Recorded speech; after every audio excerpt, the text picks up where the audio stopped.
एक अतिशय महत्वाच्या कार्यक्रमाच्या निमित्तानं आपण या ठिकाणी सगळेजण जमलेलो आहोत.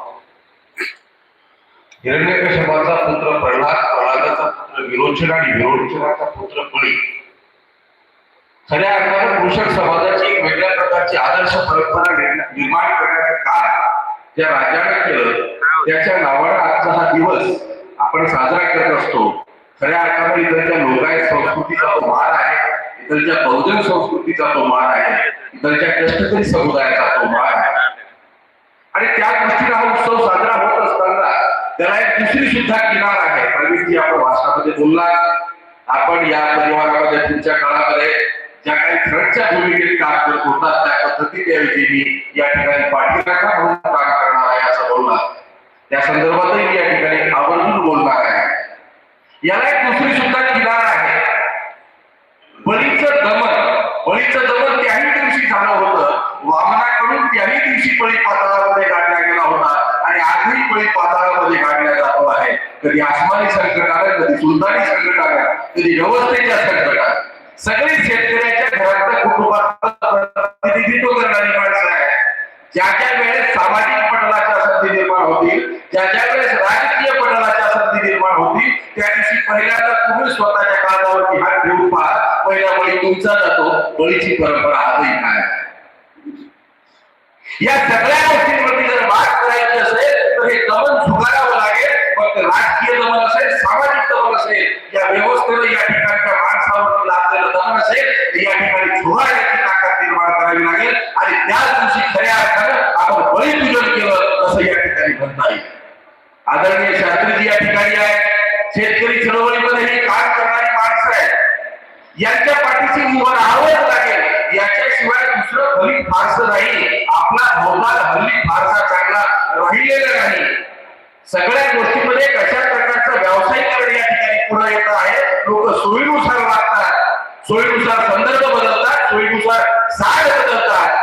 फक्त आणि फक्त समाजासाठी लढायचं, सर्वस्व देऊन लढायचं अशा माणसाची संख्या नगण्य होते आहे. कॉर्पोरेट पद्धतीने एनजीओ पद्धतीने या ठिकाणी समाजकार्य चालत असताना सगळ्या गोष्टीवरती तुमची पकड ठेवून लागणारी माणसं असतात. या माणसांना सन्मान करणं हे तुमचं उत्तरदायित्व आहे, कर्तव्य आहे. या ठिकाणी मी आपल्या सगळ्या राज्यभराचं मनपूर्वक आभार मानतो. आपण जे काम करत आहात या काळामध्ये एक समाजाचा संवेदनशील आणि जबाबदार घटक म्हणून पुढच्या काळामध्ये आम्ही सातत्याने तुमच्या पाठीशी राहण्याचं काय करू.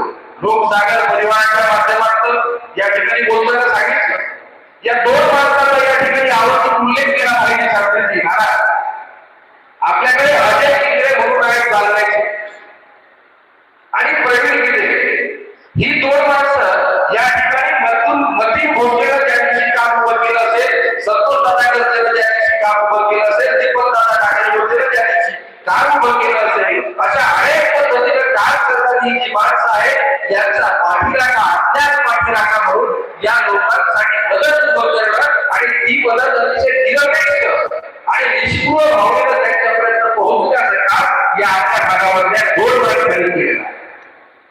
या ठिकाणी त्यांची आवर्जून नोंद घेतली आणि राहिली गोष्ट राजकारणाची सांगतो. राजकारणात सामाजिक रंगाच्या वेळेवर मागे टाकण्याचं असं काही कारण नाही.